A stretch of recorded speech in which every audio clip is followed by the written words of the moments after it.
sebuah riset yang dirilis oleh Microsoft, tingkat kesopanan netizen Indonesia memburuk 8 poin ke angka 76.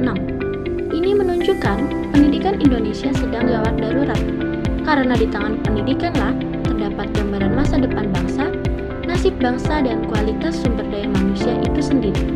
Terlebih lagi, di era teknologi yang semakin maju dan canggih, manusia kian mengalami kemerosotan.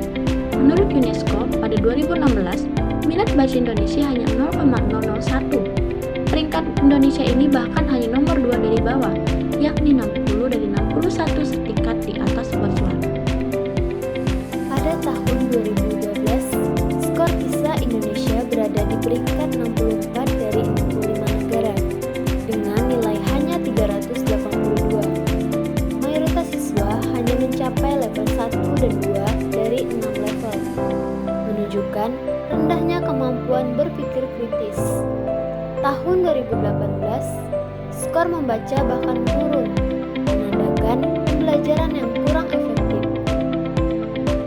Untuk menjawab tantangan ini, kami dari ONHEM mengembangkan modul berbasis deep learning melalui platform EduCanva, sebuah modifikasi dari website Canva. Modul ini dirancang agar pembelajaran teks argumentasi menjadi lebih interaktif dan efektif.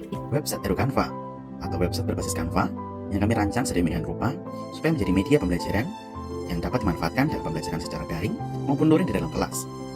Pada bagian awal atau beranda, peserta didik disambut dengan kata sambutan, kemudian dengan pengumuman, kemudian jadwal pelajaran. Lalu yang kedua adalah sumber belajar, di mana peserta didik dapat mengakses beberapa sumber belajar, mulai dari buku paket, materi guru, dan juga beberapa contoh dan teks argumentasi.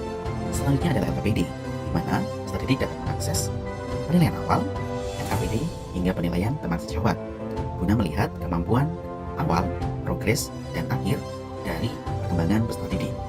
Selanjutnya adalah evaluasi, di mana peserta didik diarahkan oleh pengajar atau guru untuk melakukan evaluasi setiap akhir pelajaran berakhir, guna melihat sejauh mana pemahaman peserta didik terhadap teks argumentasi.